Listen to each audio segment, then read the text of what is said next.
ngayon ay iuulat ko ang mga obserbasyon sa aming tahanan. Tara!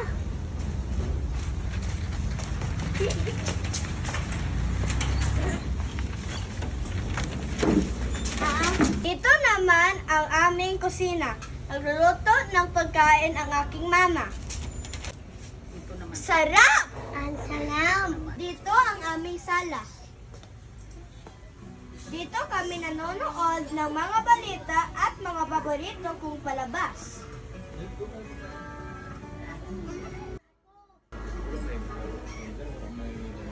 Tumutulong ako sa paghahanda ng aming hapagkainan.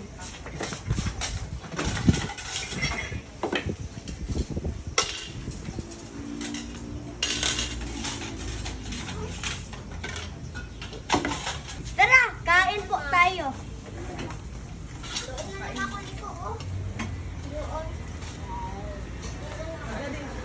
Pagkatapos namin kumain, tumutulong din ako sa pagligpit ng hapagkainan namin.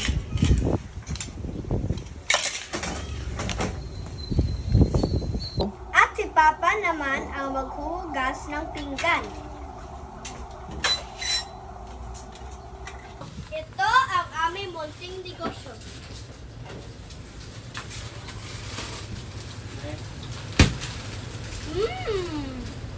Sa aming tahanan, lagi kong na-obserbahan ang pagtulong ng aking magulang sa lahat ng gawain bahay at sa aming munting negosyo. Ito lamang po ang aking mga obserbasyon sa aming tahanan. Tara! Obserbasyong komunidad naman. Dito kami nagsisimba tuwing linggo. Ito naman ang aming tambayan sa General.